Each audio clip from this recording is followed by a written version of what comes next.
ఆడబిడ్డలకు ఏం కావాలన్నా చేయడానికి సిద్ధంగా ఉన్నా అన్నారు సీఎం రేవంత్. 1 కోటి మంది మహిళలను కోటీశ్వరులను చేసే బాధ్యత తనది అన్నారు.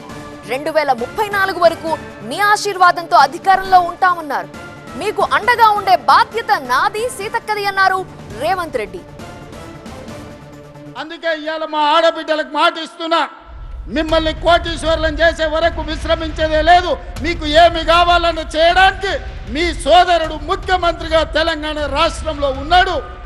రాబోయే రోజుల్లో మీరు ఇక్కడి కాదు, ప్రతి పార్లమెంటు నియోజకవర్గానికి నేను వస్తా. వ్యాపార ప్రణాళికలు సిద్ధం చేసుకోండి. పెట్టుబడులు ఇవ్వడమే కాదు, వ్యాపారాన్ని మీ చేతుల ద్వారా ప్రభుత్వ సరఫరా అంతా కూడా మీకు అప్పచెప్పే బాధ్యత నేను తీసుకుంటా. దళారుల కోసమో కమిషన్ ఏజెంట్ల కోసమో తెలంగాణను దోపిడీ చేసేటోళ్ళ కోసం ఈ ప్రభుత్వంలో స్థానం లేదు. ఆర్థికంగా నిలబడే మా ఆడబిడ్డలకు అవకాశం ఇచ్చే బాధ్యత ఈ ప్రభుత్వం తీసుకుంటుంది. ఈ ప్రభుత్వం మీది, ఈ ప్రభుత్వం మనది.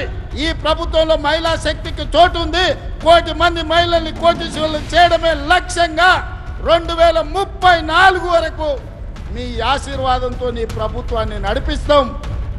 మా సీతక్క మీకు తోడుగా ఉంటుంది. పరేడ్ గ్రౌండ్ వేదికగా జరిగిన మహిళా శక్తి మహాసభలో మహిళా సంఘాలకు 553 బస్సులను సీఎం రేవంత్ అందించారు. ఇందిరా మహిళా శక్తి పథకంలో భాగంగా బస్సులు కేటాయించారు. ఈ సందర్భంగా విపక్షాలపై విరుచుకుపడ్డారు ఆయన.